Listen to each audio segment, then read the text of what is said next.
Sejarah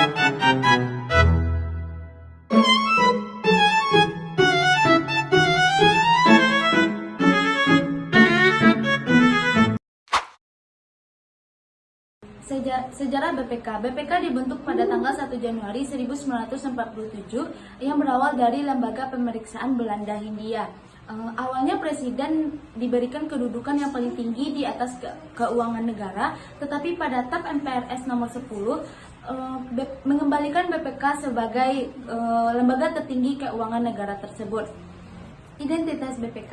BPK bertugas pada lembaga pengelolaan dan bertanggung jawab pada pengelolaan keuangan. Kedudukan BPK sendiri terletak pada ibu kota negara dan mewakilkan di tiap-tiap provinsi. Selanjutnya, dasar hukum BPK.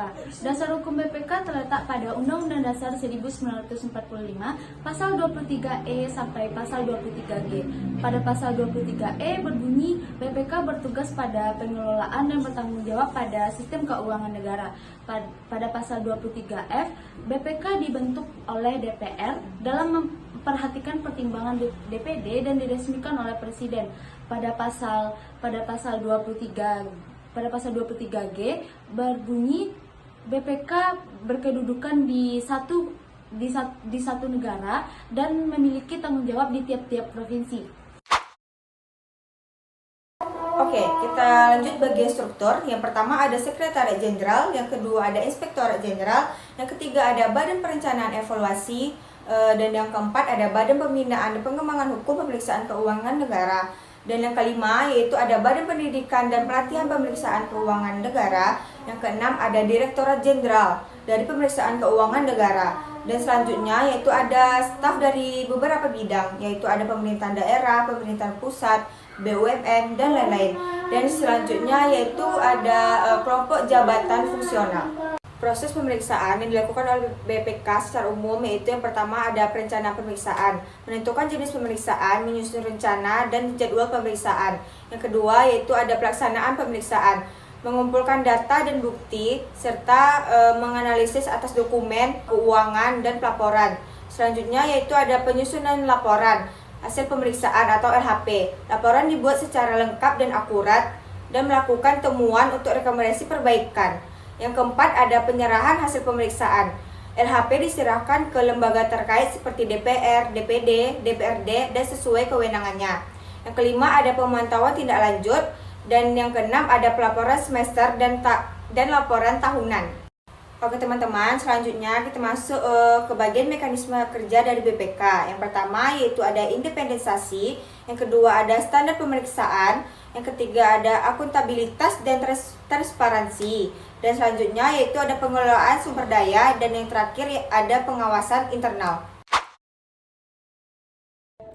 Posisi Badan Pemeriksa Keuangan dalam sistem politik yaitu yang pertama, menurut Undang-Undang 1945 pasca amandemen, BPK ini merupakan salah satu lembaga tinggi di negara. Yang kedua, BPK merupakan lembaga pengawas eksternal.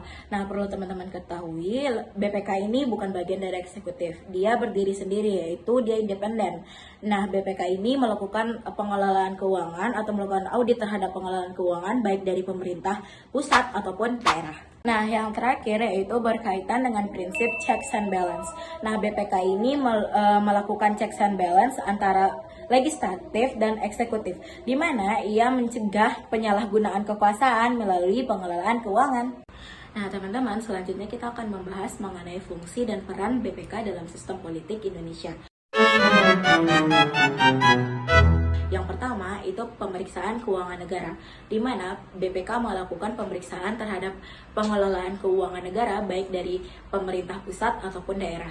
Dan di sini juga BPK melakukan audit keuangan, audit kinerja, dan juga melakukan beberapa pemeriksaan lainnya. Yang kedua, menilai pertanggungjawaban pengelolaan keuangan.